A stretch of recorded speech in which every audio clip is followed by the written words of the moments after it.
Hello friends, welcome to smile talk paramedical channel. Friends, ಈ ವಿಡಿಯೋದಲ್ಲಿ ಈಗಾಗಲೇ ಯಾರೆಲ್ಲ GNM ನರ್ಸಿಂಗ್ ಅಪ್ಲಿಕೇಶನ್ ಹಾಕಿದ್ದೀರಿ, ಸೊ ಅಂಥ ವಿದ್ಯಾರ್ಥಿಗಳಿಗೆ ಎಡಿಟಿಂಗ್ ಆಪ್ಷನನ್ನು ತಪ್ಪುಗಳಾದಲ್ಲಿ ಏನೋ ತಪ್ಪಾಗಿತ್ತು ಅಥವಾ ಅಪ್ಲೋಡ್ ಮಾಡೋದರಲ್ಲಿ ತಪ್ಪಾಗಿತ್ತು ಅಥವಾ ಎಕ್ಸ್ಪೈರ್ ಆಗಿರುವಂತಹ ಒಂದು ಅಪ್ಡೇಟ್ಗಳನ್ನು ನೀವು ಮಾಡಿದ್ರಿ, ಸೊ ಅಂಥ ವಿದ್ಯಾರ್ಥಿಗಳಿಗೆ ಒಂದು ಎಡಿಟಿಂಗ್ ಲಿಂಕನ್ನು ಬಿಡಲಾಗಿದೆ. ಅದರ ಜೊತೆಗೆ ಅಪ್ಲಿಕೇಶನ್ ಹಾಕಿ ಮತ್ತು ಪೇಮೆಂಟ್ ಮಾಡಲಿಕ್ಕೆ ವೇಟ್ ಮಾಡ್ತಿರುವಂಥ ವಿದ್ಯಾರ್ಥಿಗಳಿಗೆ ಇಲ್ಲಿ ಒಂದು ಎಡಿಟಿಂಗ್ ಲಿಂಕನ್ನು ಬಿಟ್ಟಿದ್ದಾರೆ.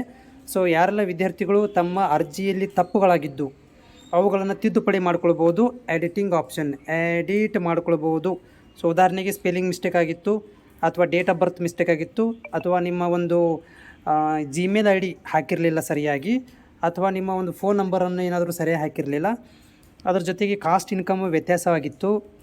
ಈ ಥರ ಪ್ರಾಬ್ಲಮ್ಗಳಿದ್ದಲ್ಲಿ ನೀವು ಏನು ಮಾಡ್ಬೋದು ಅಂದರೆ ಎಡಿಟಿಂಗ್ ಲಿಂಕನ್ನು ಕೊಟ್ಟಿದ್ದಾರೆ. ಸೊ ಈ ಒಂದು ಎಡಿಟಿಂಗ್ ಲಿಂಕಿಗೆ ಹೋಗಿ ನೀವು ನಿಮ್ಮ ಒಂದು ಅಪ್ಲಿಕೇಶನ್ ನಂಬರ್ ಮತ್ತು ಡೇಟ್ ಆಫ್ ಬರ್ತನ್ನು ಹಾಕಿ ಏನು ಮಾಡ್ಬೋದು ಅಂದರೆ ನೀವು ಓಪನ್ ಮಾಡಿ ಎಡಿಟ್ ಮಾಡಿ ಸಬ್ಮಿಟ್ ಮಾಡ್ಬೋದು. ಓಕೆ, ಸೊ ಅದಕ್ಕೆ ಯಾವುದೇ ಥರಂಥ ಮೆಸೇಜ್ ಬರೋದಿಲ್ಲ.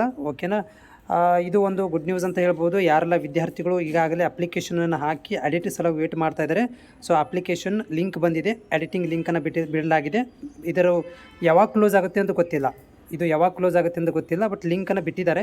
ಆದಷ್ಟು ಬೇಗನೆ ಇದು ಕ್ಲೋಸ್ ಆಗ್ಬೋದು. ಬಟ್ ಯಾವುದಕ್ಕೂ ನೀವು ಇವತ್ತೇನು ಮಾಡಿರಿ, ಎಡಿಟ್ ಮಾಡ್ಕೊಳ್ರಿ.